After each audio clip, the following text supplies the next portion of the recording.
ನಿಮ್ಮ ಗಾಡಿ ಕಾಯ್ತಾ ಇದ್ದೀನಿ ನಾನು, ನೀವು ಬರ್ಬೇಕು. ನಿಮ್ಮೂರಲ್ಲಿ ಈಗ ಜಲಜೀವನ್ ಮಿಷನ್ ಐತಲ್ವಾ, ನಿಮ್ಮ ಮನೆ ಮುಂದೆ ನಲ್ಲಿ ಇದೆ ಅಲ್ವಾ, ನಲ್ಲಿಲಿ ನೀರು ಬರಲ್ವಾ? ಬರುತ್ತಾ ಬರಲ್ವಾ? ಯಾಕೆ?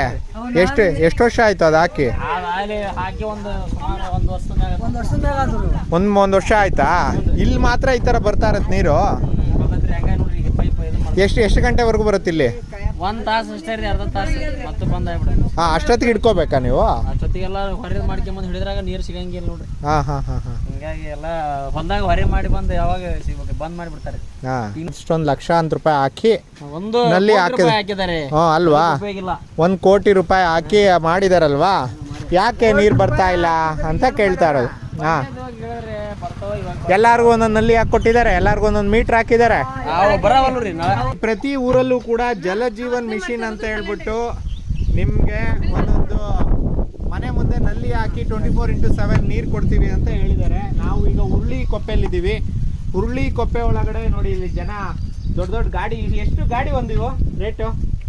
4,000. ಎಲ್ಲ ಮನೆಗೆ ಒಂದೊಂದು ಗಾಡಿ ತಗೊಂಡಾರ? ತಗೊಂಡಿದ್ದಾರೆ. ನಾಳೆ ಇದ್ದವ್ರು ತಗೊಂಡಿಲ್ರಿ, ನಾಡ ಇಲ್ದವ್ರು ತಗೊಂಡಿದ್ದಾರೆ. ನೋಡಿ, ಈ ತರದೊಂದು ಗಾಡಿ ತಗೊಂಡು ಜನ ಆ ಕಡೆ ಬೀದಿಯಿಂದ ಈ ಕಡೆ ಬೀದಿಯಿಂದ ಸುಮಾರು 1 ಕಿಲೋಮೀಟ್ರು, ಅರ್ಧ ಕಿಲೋಮೀಟ್ರು, ಮನೆ 200-300 ಮೀಟ್ರ್ ಇರೋರೆಲ್ಲ ಬಂದು ಈ ತರ ತಗೊಂಡು ಹೋಗ್ತಾ ಇದ್ದಾರೆ. ನಾನು ಕೇಳ್ತಾ ಇರೋದು ಇಷ್ಟೇ, ಜಲಜೀವನ್ ಮಿಷನ್ ಮಾಡಿ 1 ಕೋಟಿ ಹಣವನ್ನ ಖರ್ಚು ಮಾಡಿದ. ಇಷ್ಟೊಂದಿದ್ರು ಕೂಡ ಯಾಕೆ ನೀರು ಬರ್ತಾ ಇಲ್ಲ? ಯಾರು ಪ್ರಾಬ್ಲಮ್ ಇದು? ನೋಡಿ, ಇಲ್ಲಿ ಬರ್ತಾ ಇದೆ.